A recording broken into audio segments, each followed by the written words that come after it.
Hi there, my name is Frankie, and in this video I'm going to show you how I painted 10 Neurogons using just 6 paints in under 2 hours.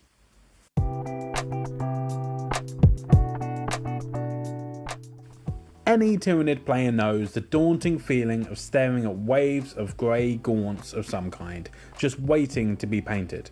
And whilst I painted Hive Fleet Kraken previously on this channel, I thought this would give me a good opportunity to try and simplify my painting method to the easiest possible way of getting Hive Fleet Kraken ready for playing on the tabletop.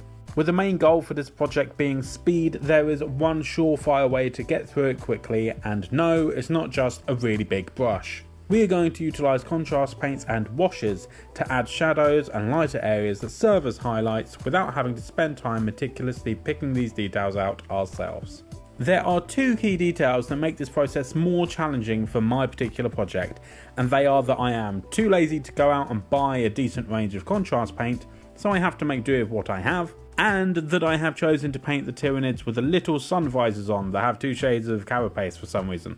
When it comes to painting with contrast paints, you want to make sure that you are using a light primer, but in order to make them even more effective, you want to use a dark primer underneath to really bring out the shadows. This is called a zenithal prime, and it is called that because the sun is such a diva that it has its own name for being at the highest point in the sky or whatever.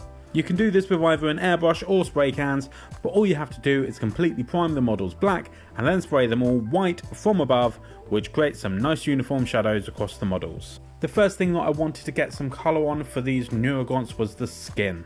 Hive Fleet Kraken has a flesh tone that is not dissimilar to that of the modern saviour of humankind, Taylor Swift. In order to achieve what is basically a Caucasian skin tone, I simply use Wycliffe flesh shade over all the fleshy parts of the model, as this will tint all the surfaces but especially the recesses, which will help to suggest depth, which can help trick people into thinking we're good at painting or something.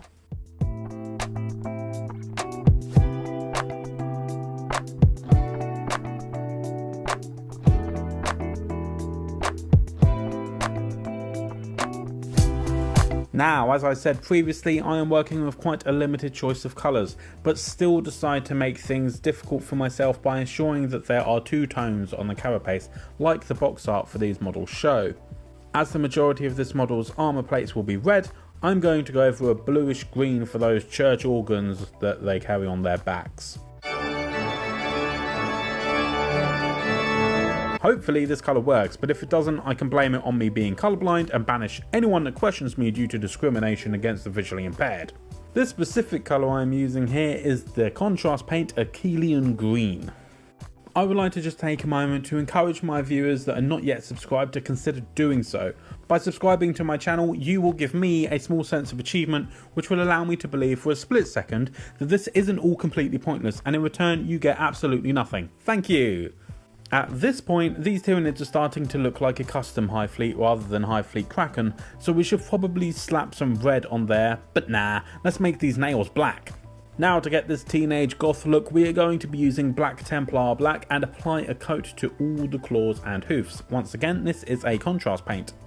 One thing I would like to say about this painting method is that it's definitely more suited to waves of gaunts. You're spending a lot of time just waiting for things to dry, so if you line up a bunch of models rather than doing this on a character unit, you could be rivaling the kids that make Apple products in terms of your production rate.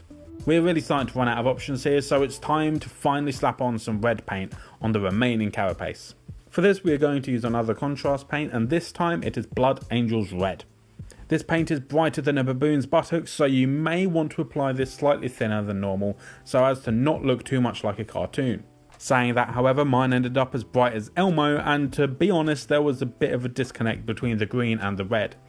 So to tone this down a bit and tie the 2 colours together, I took Magos Purple and applied a thin layer over both the green and the red parts of the carapace. This contrast paint is actually quite weak, so it kind of acts like a wash, which was great as it helped to tie the colours together a bit and make the contrast between the 2 seem less harsh. The final step to painting these can be ignored if you want, as it breaks my contrast and washes rule, but I just use some bone colour to pick out the teeth, as without it they are just these weird kinds of grey pegs in their mouths. If we ignore drying time, painting the squad of Nuragants took less than 2 hours, which is a win in my books. This is a great way of getting through the painful, never-ending horde side of this army so that I can have fun and take my time painting the more interesting and unique monster models. Now, there are plenty of other things you can do to improve your batch painting experience, whether you want to make it easier or just simply quicker, and if you want to learn more about that, then you should watch this video right here. Thank you for watching, and until next time, I will see you later.